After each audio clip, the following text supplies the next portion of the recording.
Beginilah ya keadaan carburetor genset ya, jenis Euro Power ya. Model ni pun susah aku cari ya. Dia punya gasket ni tak tahu lah mana nak cari ni. Nampak dah galung tu. Itu oil seal ya, untuk melak minyak daripada bocor. Tak tahu lah, aku cuba tengok kat Shopee kalau ada. Ni punya tu ya.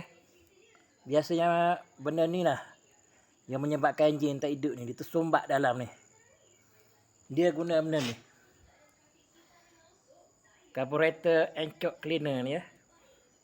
Spray pakai benda ni. Dia lebih bagus daripada petrol. Ni. Nah, benda ni lah selalu tersumbat.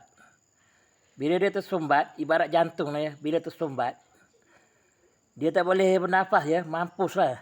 Enjin tu takkan hidup. Sebab minyak tu tak boleh mengalir ke piston. Ataupun ke palang pencucuh. Macam tu lah lebih kurangnya. Aku pun tak tahu juga dia. Aku bukan engineer ni. Aku bukan engineer yang pakar. Tapi aku cuba korang komen lah kalau korang tahu. Aku cuba berkongsi-kongsi ilmu lah ya. Kita cuba berkongsi-kongsi ilmu. Tapi setahu aku benda ni lah yang menyebabkan sesuatu enjin tak hidup ni. Aku tak tahu binatang apa benda ni. Dia macam jarum halus je dalam tu. Benda tu tersumbat, dia akan tak hidup.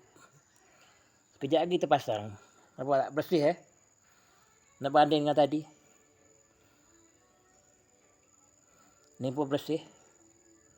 Tentukan lubang-lubang tak tersumbat jantung dia ni. Masalah ni je.